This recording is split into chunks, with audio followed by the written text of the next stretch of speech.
Hello children, welcome to us education. आज हम करेंगे आरबीएससी की दूसरी क्लास की हिंदी की किताब का 13वां चैप्टर चतुर चिड़िया। आइए देखते हैं कि इस चैप्टर में क्या बताया गया है। एक था बाग, उसमें एक पेड़ था, पेड़ पर घोंसला था, उसमें एक चिड़िया रहती थी। चिड़िया के 4 बच्चे थे। वह रोज सुबह शाम दाना लेने जाती, लौटकर घर आती, बच्चों को दाना चुगाती। बच्चे दाना चुगकर बहुत खुश होते। उस घोंसले के नीचे एक चबूतरा था। चिड़िया के बच्चे उस पर बीट कर देते, तिनके बिखेर देते, चबूतरा गंदा हो जाता। मालिक को यह गंदगी बहुत बुरी लगती थी। उसने सोचा कि इस घोंसले को हटा दिया जाए। तो यहाँ पर क्या बताया गया, एक बाग था, बगीचा था, उसमें एक पेड़ था।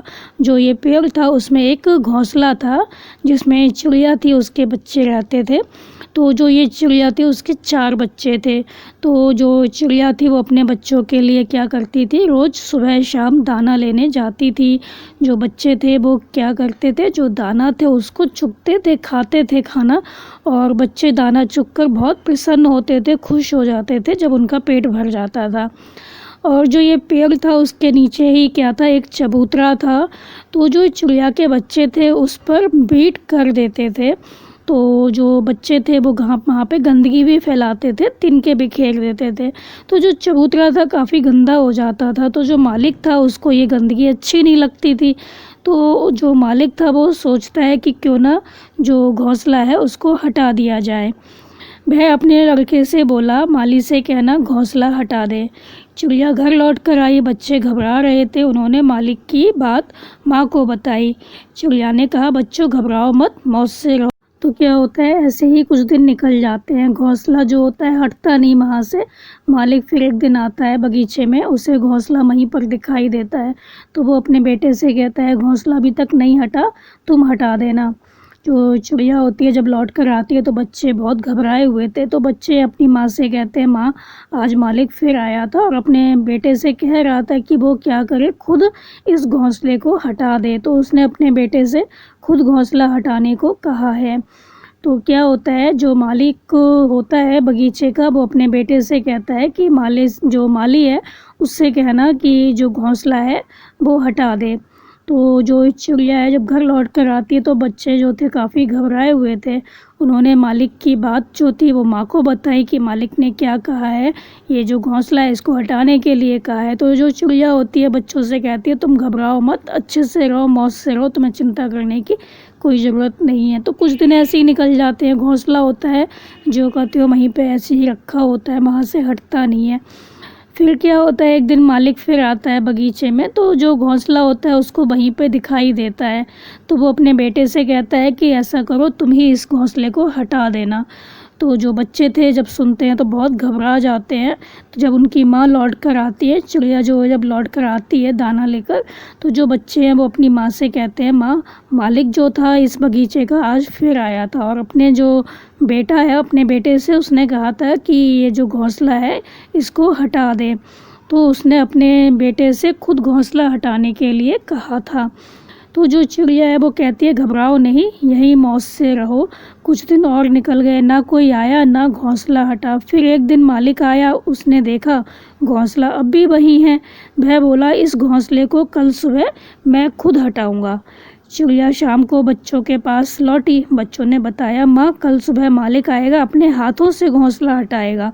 ये सुनकर जो चिड़िया थी वो चिंता में पड़ गई। वो बोली, बच्चों अब हमें यहाँ से चल देना चाहिए।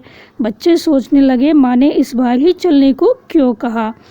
अब फिर क्या होता है, जो चिड़िया होती है जब बच्चे उससे कहते हैं कि जो मालिक आया था उसने कहा था अपने बेटे से घोंसला हटाने के लिए। तो जो चिड़िया होती है वो अपने बच्चों से कहती है, घबराओ नहीं, तुम यहाँ पे मौज से रहो, अच्छे से रहो। फिर क्या होता है, कुछ दिन और निकल जाते हैं, कोई भी नहीं आता और जो घोंसला है वहीं पे रखा रहता है, ना घोंसला हटता है वहाँ से, ना कोई आता है। फिर एक दिन क्या होता है, मालिक आता है। तो वो देखता है कि यहाँ पे जो घोंसला है ऐसे का ऐसे रखा हुआ है।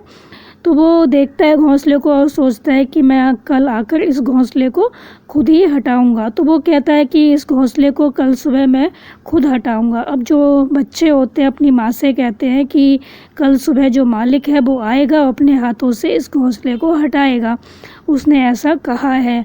तो जो चिड़िया होती है वो ये सुनती है कि जो मालिक है उसने ऐसा कहा है कि वो खुद आएगा घोंसले को हटाएगा, तो उसे चिंता होने लगती है। तो वो बच्चों से कहती है कि बच्चों अब हमें क्या करना चाहिए, यहाँ से चल देना चाहिए। तो जो बच्चे थे अब वो ये सोचते हैं कि इतने टाइम से हम कह रहे थे कि घोंसला जो है वो हटने वाला है, तब तो माँ ने कुछ नहीं कहा। तब तो माँ ने कहा ठीक से रहो, मौज से रहो, कोई चिंता की आवश्यकता नहीं है। लेकिन जब हमने ये कहा कि मालिक आएगा खुद अपने हाथ से हटाएगा, तो माँ ने इस बार चलने के लिए क्यों कहा। तो जो बच्चे हैं वो सोच में पड़ जाते हैं। यहीं पे हमारी कहानी जो है वो ख़त्म हो जाती है। तो इस कहानी में क्या बताया गया है कि दूसरों को बताने की बजाय काम यदि खुद करें तो जल्दी और सही हो जाता है। तो यहाँ पे यही कहा गया है कि अगर हम कोई काम खुद करते हैं तो वो काम जल्दी से हो जाता है। अगर किसी पे हम टाल देते हैं, किसी से कह देते हैं काम के लिए, तो वो काम नहीं हो पाता। तो जो चिड़िया थी बहुत चतुर थी, चालाक थी, उसको पता था कि वो अपने बेटे से कह रहा है या अपने माली से कहेगा तो काम इतनी आसानी से नहीं होगा, कोई भी घोंसला हटाने नहीं आएगा। तो उसको ये बात पता थी। लेकिन जब उसको लगा कि मालिक खुद आएगा घोंसला हटाएगा, तो उसको समझ में आ गई कि हाँ मालिक आएगा तो ये जो घोंसला है वो यहाँ से हट जाएगा, वो हटा देगा इस घोंसले को। इस कहानी में यही बताया गया है कि अगर कोई काम है उसको हम स्वयं करते हैं, खुद कर लेते हैं, तो वो काम जल्दी से हो जाता है। लेकिन उसी काम को हम दूसरों से बोलते हैं, दूसरों को करने के लिए कहते हैं, तो वो काम ठीक समय पर नहीं हो पाता। और इस बात को जो चिड़िया थी वो अच्छे से जानती थी। तो जब तक मालिक ने दूसरों से कहा काम के लिए, तो उसको पता था ये काम नहीं होने वाला, इसलिए वो अपने बच्चों से कहती है चिंता करने की कोई बात नहीं है। लेकिन जब मालिक कहता है मैं खुद आऊँगा इस घोंसले को हटाऊँगा, तो उसको समझ में आ जाती है कि जो ये घोंसला है अब यहाँ पे नहीं टिक सकता, यहाँ पर जो घोंसला है अब इसको जो मालिक है वो हटा देगा। तो वो चिंता में पड़ जाती है। तो जो चिड़िया थी काफ़ी चतुर थी, चालाक थी। तो बच्चों आप इस कहानी को अच्छे से समझ कर याद कर लीजिए और हमारे चैनल असर एजुकेशन को लाइक कीजिए, सब्सक्राइब कीजिए और शेयर करना मत भूलिए। Thank you.